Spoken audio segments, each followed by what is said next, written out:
بسم اللہ الرحمن الرحیم الف لام میم ذالک الکتاب لا ریب فیہ ھدی للمتقین۔ سب سے پہلی چیز تو میں آپ کو یاد کر دوں کہ قرآن مجید کو باقاعدہ یہ ہم کو بتایا جا رہا ہے اور یہ یقیناً ہم کو مس گائڈ کیا جا رہا ہے کہ قرآن مجید تمہیں سمجھ نہیں آ سکتا۔ یعنی جب ہم قرآن مجید میں ان ساری چیزوں کو دیکھیں جو ہم محسوس کریں گے تو ہمارے بالکل جو ہمارے عقائد بنے ہوئے ہیں ان کے بالکل خلاف ہے قرآن میں، جو ہماری پریکٹسز میں ہیں اس کے بالکل خلاف ہے قرآن میں، تو ہم کو یہ کہہ کے کنفیوز کر دیا جائے گا کہ قرآن اللہ کی کتاب ہے، اس کو صرف علماء سمجھ سکتے ہیں، یہ انٹلیکچوئلس کے لیے ہے، یہ تمہاری سمجھ میں نہیں آ سکتا، اور اگر تمہیں کوئی نظر آ رہا ہے تو تم غلط سمجھو۔ بس میں آپ کے اس کنفیوژن کو دور کرنا چاہتا ہوں، اس کے بعد پھر آپ اپنے حوالے ہیں۔ قرآن مجید جو ہے اس کو سمجھنے کے لیے انٹلیکچوئل ہونا ضروری نہیں ہے، بہت بڑا عالم ہونا ضروری نہیں ہے۔ اگر انٹلیکچوئل ہونا ضروری ہوتا تو آپ کو معلوم ہے اس وقت ویسٹ میں جو یونیورسٹیز ہیں یونائٹڈ اسٹیٹس میں اور یو کے میں بڑی بڑی یونیورسٹیز ہیں، اس میں جو اسلامک اسٹڈیز کے پروفیسرس ہیں جس میں بڑی تعداد میں کرسچنس اور یوز اسکالرس ہیں جو قرآن مجید پر ہم سے زیادہ عبور حاصل ہے ہم کو عربی زبان پر بھی، اور لیکن اس کے باوجود بھی کرسچن ہی مرتے ہیں، جوز مرتے ہیں۔ کیوں؟ قرآن سمجھنے کے لیے علم شرط نہیں ہے۔ قرآن مجید پہلی ہی آیت بتا دیا ہے کہ اس کتاب کو سے فائدہ اٹھانے کے لیے صرف ایک چیز کی ضرورت ہے، اگر وہ ہے تو تم اس قرآن کو سمجھ سکتے ہو، اور وہ کیا؟ ذالک الکتاب لا ریب فیہ ھدی للمتقین، بے شک یہ کتاب اللہ کی طرف سے ہدایت ہے متقین کے لیے۔ یعنی اگر تم اللہ سے ڈرتے ہو، تمہارے دل میں اللہ کا خوف ہے، کسی اور کا روگ نہیں ہے، کسی اور سے متاثر نہیں ہو، تم باقاعدہ اپنے کھلے ذہن کے ساتھ پریپیئرڈ مائنڈ کے ساتھ اگر اس کتاب کو پڑھو گے تو کیا علمی سطح کتنی ہی تمہاری کم ہو، تمہاری سمجھ میں پورا قرآن آ جائے گا۔ کیوں؟ قرآن مجید نے اس کو مسلسل اکثر سوروں کی ابتدا میں اس چیز کو واضح کیا ہے، جیسے ایک دن ارشاد کا قسم ہے اس واضح کتاب کی، ہم نے اسے عربی زبان کا قرآن بنایا تاکہ تم لوگ اسے سمجھو۔ انا انزلناہ قرآنا عربیا لعلکم تعقلون، یعنی یہاں پہ ایک نقطہ یہ کہ کیونکہ مخاطب عرب ہیں تو کہا جا رہا ہے ہم نے قرآن مجید کو عربی زبان میں اس لیے نازل کیا کہ وہ تمہاری زبان عربی ہے، عربی زبان کی کوئی خصوصیت ہماری نظر میں نہیں ہے، کیونکہ تم عربی زبان جانتے ہو اس لیے قرآن بھی نازل ہوا ہے۔ اس سے صاف مطلب نکل گیا کہ یا تو ہر شخص عربی سیکھے، اور اگر نہیں سیکھ سکتا ہے، سرکمسٹانسز ہیں، تب ہر زبان میں قرآن کا ٹرانسلیشن ہو گیا، قرآن مجید کو ٹرانسلیشن پڑھو۔ جب ٹرانسلیشن پڑھو گے خود سے، لوگوں کے کہنے سے مت بات مانو کہ جو کہہ رہا ہے مولانا نے کہہ دیا، فلاں نے کہہ دیا، نہ دیکھو قرآن مجید کیا کہہ رہا ہے۔ اور یاد رکھیے تفسیر قرآن پڑھنے سے آپ کو نقصان ہو سکتا ہے، اس لیے کہ ہر شخص تفسیر اپنے خیالات اس میں امپوز کرتا ہے۔ میں اسی لیے سمپل ٹرانسلیشن پڑھ رہا ہوں، ٹرانسلیشن میں تو گڑبڑ تھوڑی بہت اس میں بھی کر دیتے ہیں، زیادہ نہیں کر سکتا کوئی۔ ٹرانسلیشن آف قرآن پڑھیے سمپل طریقے سے، جتنے ٹرانسلیشن الگ الگ ہو سکتے ہیں پڑھیے، اور سمجھیے ڈیوائن سلیبس ہے۔ اگر لوگوں کے سامنے شیطان نے بہت سی چیزیں خوشنما بنا کر دکھا دی، آپ بڑے مطمئن ہیں، آپ سمجھ رہے ہیں آپ اللہ کو خوش کر رہے ہیں اور آپ اللہ کو ناراض کر رہے ہیں۔ اب یہ کیسے پتہ چلے؟ یہ پتہ چل جائے گا اس کتاب کو پڑھ لیجیے۔ اب میں آپ کے سامنے قرآن مجید کی ایک آیت پیش کرتا ہوں کہ اس میں کون سا مشکل چیز آپ کو سمجھ نہیں آ رہی۔ ارشاد ہوتا ہے اے نبی، یہ کتاب ہم نے تمہاری طرف برہ نازل کی ہے، لہذا تم اللہ ہی کی بندگی کرو، دین کو اس کے لیے خالص کرتے ہوئے۔ خبردار، دین خالص اللہ کا حق ہے۔ تو میں آپ سے کر رہا ہوں کہ اب یہ آیت کریمہ جو ہے اس میں صاف صاف اللہ بتا رہا ہے کہ دیکھو دین کو بالکل خالص اللہ کے لیے رکھو، اور اللہ کے علاوہ کوئی بھی عبادت، حمد و ثنا اور اس انداز میں جس انداز میں اللہ کی تعریف و توصیف کی جاتی ہے اس کے لائق اور اس کے قابل نہیں ہے، صرف اللہ کی ذات ہے۔ کل کی تقریر میں نے توجہ دلانے کی کوشش کی تھی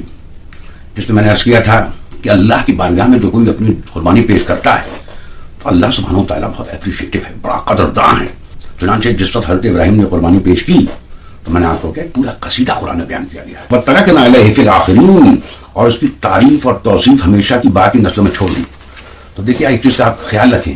کہ جب ہم اسے واقعی کربلا سے کمپیئر کر رہے تھے تو یہاں قطعی یہ مطلب نہیں ہے کہ فضائل اہل بیت کے فضائل انبیاء کو بیان نہ کیا جائے، نہ نہ، خود قرآن نے بیان کیا ہے وَاذْكُرْ فِي الْكِتَابِ مُوسَىٰ وَاذْكُرْ فِي الْكِتَابِ ابراہیم وَاذْكُرْ فِي الْكِتَابِ مریم۔ لیکن جس چیز کی طرف آپ کو متوجہ میں کر رہا تھا وہ یہ کہ جب اللہ تعالیٰ کہہ رہے ہم نے ان کی تعریف اور توصیف میں قیامت تک کے لیے اس کو بقا دے دی، اور پھر پریکٹیکلی کیسے نظر آئے کہ جو پورا حج کا فارمیٹ آپ کو نظر آتا ہے وہ حضرت ابراہیم اور حضرت اسماعیل اور حضرت حاجرہ کی قربانی سے منسلک کر دیا۔ جس وقت آپ احرام باندھتے ہیں تو کہا گیا احرام باندھتے ہی تلبیہ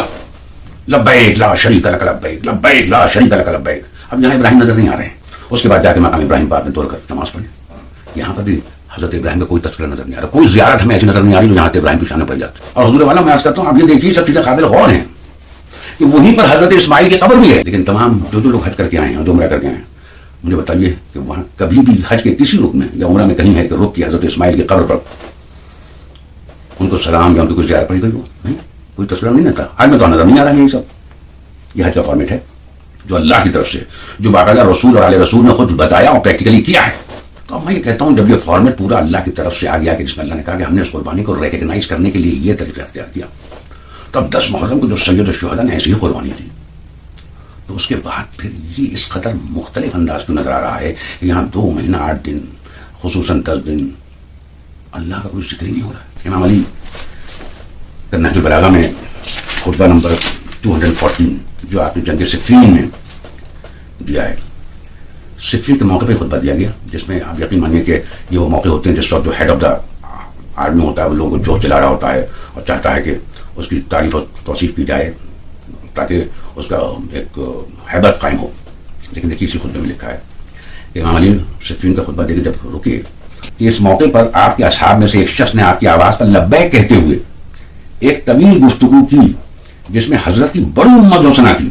اور آپ کی باتوں پر کام دھرنے اور حکم کے سامنے سر تسلیم خم کرنے کا اقرار کیا. لیکن اس نے کوئی غلط بات نہیں کی تھی. جیسے میں نے کہا فضائل امیر المومنین بیان کرنا کوئی غلط کام تھوڑی ہے، اس کے تو فضائل بیان کرنا ہی ہے، ان کا تو ذکر کریں گے تو فضائل ہی فضائل ہیں. لیکن دیکھیے آپ ان کا ریئیکشن کیا تھا. تو آپ نے فرمایا جس شخص کے دل میں جلال الہی کی عظمت اور قلب میں منزلت خدا بندی کی رفعت کا احساس ہو اسے سزاوار ہے کہ اس جلالت اور عظمت کے پیش نظر اللہ کے ماں سوا ہر چیز کو حقیر جانے. اللہ اکبر، آپ کی تعریف ہو رہی ہے اور آپ کہتے ہیں حقیر جانے. اللہ اکبر. اس کے بعد فرماتے ہیں مجھے یہ تک ناگوار معلوم ہوتا ہے، غور سے سنیے، مجھے یہ تک ناگوار معلوم ہوتا ہے کہ تمہیں اس کا وہم و گمان بھی گزرے کہ میں بڑھ چڑھ کر سرائے جانے یا تعریف سننے کو پسند کرتا ہوں. اللہ اکبر. تو یہ عظیم ہستیاں ہیں جس میں کوئی شک نہیں کہ محرم کے مہینے میں بھی اکثر اور بیشتر اتنا کھانا تقسیم ہوتا ہے. لیکن بس بات یہی ہے کہ آپ کی نیت کیا ہوتی ہے. آپ کہتے ہیں یہ نظر و نیاز امام حسین کے لیے، لیکن اسی کو اگر آپ اللہ کی خوش خوشی میں اللہ کے لیے اس کو کرتے ہیں، سورہ حضرت میں آپ نے نہیں یہ آیت پڑھ لی وَيُطِعِمُونَ الطَّعَامَ عَلَىٰ حُبِّهِ مِسْكِينًا وَيَتِيمًا وَأَسِيرًا، اور کھانا کھلاتے ہیں کیسے؟ اللہ کی محبت میں، یتیموں کو، غریبوں کو، فقیروں کو. ارشاد ہو رہا ہے سورہ بقرہ 164. بہت سنیے، اللہ ارشاد فرما رہا ہے قرآن میں، یہ وہ ارشاد فرما رہا ہے جس کی بارگاہ میں آپ کو حاضر ہونا ہے، قبر میں اکیلا، اللہ کے علاوہ وہاں کوئی نہیں ہوگا، آخرت میں اللہ کے سامنے اکیلا سوال جواب ہونا ہے. وہ اللہ ارشاد فرما رہا ہے ابھی یہاں پہ کہ لوگوں میں کچھ ایسے ہیں جو اللہ کے سوا دوسروں کو اس کا ہمسر اور مد مقابل بناتے ہیں. اس کو چلیے میں تھوڑا سا سمپلیفائی کر دیتا ہوں کہ کچھ لوگ ایسے ہیں جو دوسروں کو، اب دوسروں میں کوئی بھی ہو سکتا ہے، اس میں جیسس کرائسٹ بھی ہو سکتے ہیں، اس میں انبیاء و مرسلین، فرشتے، امام علی، جن کو بھی کہہ لیجیے آپ، کیونکہ یہاں نام نہیں لکھا گیا، جو بنا رہا ہو اس کو مخاطب ہے. کیا کہا جا رہا ہے کہ کچھ لوگ ایسے ہیں جو اللہ کے سوا دوسروں کو اس کا ہمسر اور مد مقابل بنائے تھے. مد مقابل کیسے بناتے ہیں؟ جو اوصاف الہی ہیں وہ اس کو اوصاف دیتے ہیں. خدا نہیں کہتے اس کو،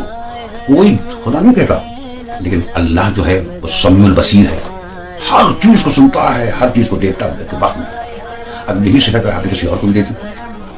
یہ آپ سمجھ سکتے ہیں کہ آپ دے رہے ہیں. سب سنسیئرلی سوچنا سمجھنے کی بات ہے، مجھے بہت زیادہ کھل کے بیان کرنے کی ضرورت نہیں ہے. جس کو جو نظر آیا وہ سمجھ سکتا ہے کہ یہ صفت اللہ کی ہے کہ اللہ ہر جگہ ہے. آپ یہاں سے اللہ کو پکاریں اللہ سنتا ہے، 10,000 دور کسی ملک سے پکاریں اللہ سنتا ہے، لاکھوں کروڑوں لوگ مل کے اللہ کو پکاریں اللہ سب کی ایک بات سنتا ہے، ہر چیز کو دیکھتا ہے. اب یہی صفت اگر آپ نے اللہ کے کسی بندے کو دے دی، وہ جو بھی ہو، تو آپ نے اس کو اللہ کے مد مقابل بنا دیا، اللہ کا ہمسر بنا دیا. قرآن کیا کہہ رہا ہے؟ کچھ لوگ ایسے ہیں جو اللہ کے سوا دوسروں کو اس کا ہمسر اور مد مقابل بناتے ہیں اور ان کے ایسے گرویدہ ہیں، ان سے ایسی محبت کرتے ہیں جیسی اللہ کے ساتھ گرویدگی ہونی چاہیے. ظاہر ہے جو اللہ کا اوصاف کسی کو دے رہے ہیں تو اس سے تو ان کو محبت کی تم کر رہے ہیں. تو اللہ تعالیٰ شاید بنائے کہ اللہ کا ہمسر بنائے تھے اور اس کو اس کا ہمسر اور مد مقابل بنانے کے اس کے ایسے گرویدہ ہیں جیسے اللہ کے ساتھ گرویدگی ہونی چاہیے. حالانکہ یہاں سنیے، حالانکہ ایمان رکھنے والے لوگ سب سے بڑھ کر اللہ کو محبوب رکھتے ہیں. اب اپنا امتحان کر لیجیے، اپنے آبزرویشن میں جو ہو رہا ہے اس کو انالائز کر لیجیے. کیونکہ مجھے کسی کے اوپر انگلی نہیں اٹھانی، میں تو صرف آخرت اپنی بچانے کے لیے اور ہر وہ شخص جو اپنی آخرت بچانا چاہتا ہے اس کو یہ پیغام دے رہا ہوں. مجھے نہ اس سے کچھ فائدہ ہے اور مجھے کوئی مقصد نہیں، صرف فائدہ یہ ہے، یقیناً میرا بہت بڑا فائدہ ہے کہ اللہ غفور ہے، میرے گناہوں کو معاف کر دے اور آخرت میں مجھے ان لوگوں میں شمار کر لے جنہوں نے اللہ کے اس پیغام کو، جو لوگوں تک گھروں میں تھا نہیں توجہ دلائی. میں نے آپ کو عرض کیا تھا نا کہ وہ جو کولن ٹرنر نے جو کتاب لکھی ہے پوری شیعہ ورلڈ کو دیکھ کے اور اس کا ٹائٹل رکھا ہے اسلام وداؤٹ اللہ، یعنی آبزرویشن میں یہ بات آ گئی کہ ایک آدمی یہ کمنٹ کر رہا ہے، کتاب کا ٹائٹل یہ بنا رہا ہے کہ اسلام وداؤٹ اللہ. کہ کیا ارشاد ہوا کہ کچھ لوگ ایسے ہیں جو اللہ کے سوا دوسروں کو اس کا ہمسر و مد مقابل بناتے ہیں اور ان کے ایسے گرویدہ ہیں جیسے اللہ کے ساتھ گرویدگی ہونی چاہیے، حالانکہ ایمان رکھنے والے سب سے بڑھ کر اللہ کو محبوب رکھتے ہیں. کاش جو کچھ عذاب کو سامنے دیکھ کر انہیں سوجنے والا ہے، یعنی قیامت میں جب ان پر عذاب نازل ہوگا جو اس وقت ان کو نظر آئے گا جو چاہتا ہے کاش جو کوئی اللہ کو سامنے دیکھ کر انہیں سوجنے والا ہے وہ آج ہی ظالموں کو سوج جائے، وہ آج ہی ظالموں کو نظر آ جائے کہ ساری طاقتیں اور سارے اختیارات اللہ ہی کے قبضے میں ہیں اور یہ اللہ سزا دینے میں بہت سخت ہے۔ یہ ایک آیت ابھی بہت سی آیت، اس آیت کو پڑھنے کے بعد کیا دل خوف پیدا نہیں ہو رہا؟ کیا لرز نہیں رہے ہیں؟ کیا نظر نہیں آ رہا کہ کیا کر رہے ہیں اور کیا ہو رہا ہے اور قرآن کیا کہہ رہا ہے، کن کن کی طرف اس کا اشارہ؟ اور مجھے بتائیے، دیکھیے اسی لیے میں کروں کہ اگر آپ قرآن مجید کا کثرت سے مطالعہ کریں گے پورا تو پھر آپ کو کوئی نہ بیوقوف بنا سکتا ہے نہ گمراہ کر سکتا ہے۔ برہان الدین مولا سے یعنی محبت سے یہ خوش تھا اسے برہان الدین مولا خوش تھا، انہیں بس یاد کرو نا برہان الدین مولا نے تصویر کرو ہاتھ بند کہیں برہان الدین مولا، برہان الدین مولا آپ اپنی مدد کرو، ابھی جا سے مدد اور سے مدد شاہنہ ٹی وی سے برہان الدین مولا سے محمد برہان الدین سے آقا برہان الدین سے باونہ ڈائی سے منصور الیمن سے ایک مومنہ بابا سے તમે એમ ના સમજો કે બાવાજી સાહેબ દૂર બેઠા છે નાના દૂર છે એક એક દિન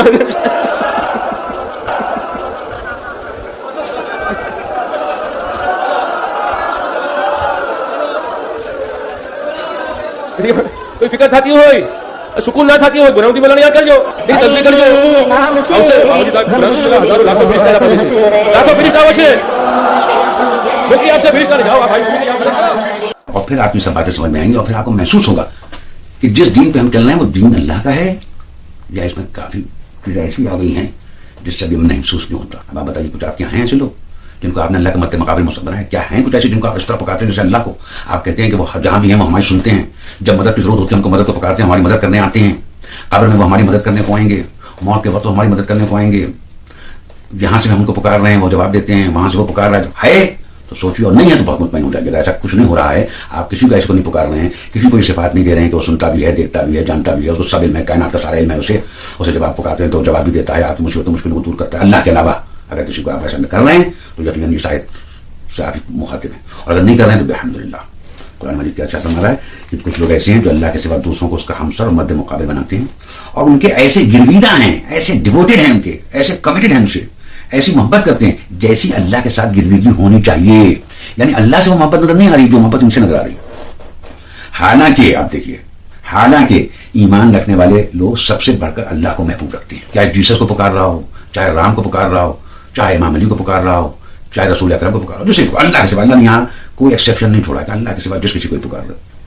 اور اس سے پھر اتنا ہی محبت بھی دکھا رہا ہو، کمیٹڈ بھی دکھا رہا ہو۔ اور وہ سب کیوں کر رہا ہے؟ کیونکہ اس کے ذہن میں یہ ہے کہ یہ بات ان کے پاس ساری طاقتیں ہیں، یہ ہمیں بچا لیں گے، یہ ہمیں دنیا میں بھی دیں گے اور آخرت میں یہی ہمیں بچا لیں گے، یہی وجہ ہے، ورنہ بلا وجہ کوئی کسی کو نہیں کرتا ہے۔ اس کے جواب میں اللہ تعالیٰ ارشاد فرما رہا ہے کاش جو کچھ اللہ کو سامنے دیکھ کر انہیں سوجنے والا ہے وہ آج ہی ان ظالموں کو سوج جائے۔ کیا سوج جائے؟ کہ ساری طاقتیں اور سارے اختیارات اللہ ہی کے قبضے میں ہیں۔ اگر ہمیں یہ یقین ہو جائے کہ اللہ کے سوا کسی کے ہاتھ میں طاقت ہے نہ کوئی اختیار ہے تو یقیناً اللہ کے علاوہ کسی سے نہیں مانگیں گے۔ سارا کنفیوژن جو جھوٹی روایات اور جھوٹی حدیثوں اور تقریروں کے ذہن سے بٹھا دیا گیا ہے اس کی وجہ سے یہ ہو رہا ہے، تو اس کا علاج قرآن کر رہا ہے کہ تمہیں جو بتا رہا ہے وہ تمہیں دھوکہ دے رہا ہے، وہ تمہیں ایسے عذاب کی طرف ڈھکیل رہا ہے کہ اس کے بعد تمہیں اس وقت سوجنے سے کچھ فائدہ نہیں ہوگا۔ آج سوجا ہم نے قرآن میں بیان کر دیا ہے کہ اللہ کے علاوہ کسی کے پاس نہ کوئی طاقت ہے نہ اختیار ہے، تمہیں کوئی نہ نفع پہنچا سکتا ہے نہ نقصان پہنچا سکتا ہے جب تک کہ اللہ نہ چاہے، سب کچھ اللہ کے ہاتھ میں۔ کون عالم ہے، کون عالم بعمل ہے، کون نہیں، میں عرض کرتا ہوں کہ یہ دیکھیے کہ یہ قرآن اور اہل بیت کی تعلیم کے مطابق ہے یا نہیں ہے، کون کیا کر رہا ہے، ہر ایک کو اپنی اپنی قبر میں جانا ہے، ہر ایک کو اللہ کے بارے میں سوال کرنا ہے۔ اب آگے بتا رہا ہے اللہ تعالیٰ کہ جب وہ سزا دے گا اس وقت کیفیت یہ ہوگی کہ وہی پیشوا اور رہنما جن کی دنیا میں پیروی کی گئی تھی اپنے پیوں سے بے تعلقی ظاہر کریں گے مگر سزا پا کر رہیں گے۔ یعنی اب یہاں پہ دیکھیے، پھر میں کسی کا نام نہیں لے رہا ہوں، یہ کچھ بڑی ہستیاں ہیں جن کو آپ علماء کہیں، رہبر کہیں، پیشوا کہیں، جو یہ سب سکھا رہے ہیں، کیونکہ مجمع بہت ہی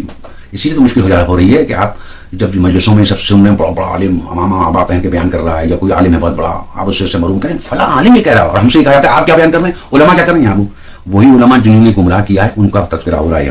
کہ جب وہ صلاح دے گا اس وقت کیفیت یہی ہوگی کہ وہی پیشوا اور احمد جنہوں نے آپ کو سب بتایا سمجھایا تھا اور آپ سمجھ کے اس کو عمل کر رہے تھے، جن کی دنیا میں پیروی کی گئی تھی اپنے پیروں سے، اس وقت ہم ان علماء، ان رہنما، ان رہبروں سے بے تعلقی ظاہر کریں گے، اس وقت ہم کہیں آپ کچھ تعلق نہیں، مگر اس بے تعلقی سے کوئی فائدہ نہیں ہوگا مگر سزا پا کر رہیں گے، اور ان کے سارے اسباب و وسائل کا سلسلہ کٹ جائے گا، اور وہ لوگ جو دنیا میں ان کی پیروی کرتے تھے کہیں گے کاش ہم کو پھر ایک موقع دیا جاتا تو جس طرح آج یہ ہم سے بیزاری ظاہر کر رہے ہیں ہم ان سے بیزار ہو کر دکھا دیتے۔ یوں اللہ ان لوگوں کے وہ اعمال جو دنیا میں کر رہے ہیں ان کے سامنے اس طرح لائے گا یہ حسرتوں اور پشیمانیوں کے ساتھ ہاتھ ملتے رہیں گے مگر آگ سے نکلنے کی کوئی راہ نہ پائیں گے۔ اس لیے ہر شخص کو سنسیئرلی یہ قرآن پڑھنا چاہیے. یہ اس کتاب کا میں ذکر کر رہا ہوں جس کو مسلمانوں کو سب فرقے مانتے ہیں کہ بس اس کو پڑھیے آپ,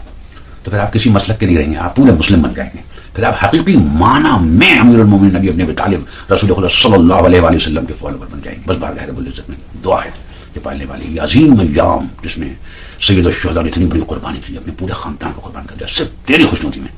اور 72 لاشوں میں یہ کہتے ہوئے چلے گئے تھے پالنے والے اس نے کیا پایا جس نے تجھے کھو دیا, اور اس نے کیا کھویا جس نے تجھے پا لیا. پالنے والے ان کی محبت ہمارے دل میں اس طرح بنا کہ ہم حقیقی معنی مسلم بن جائیں. یا ارحم الراحمین.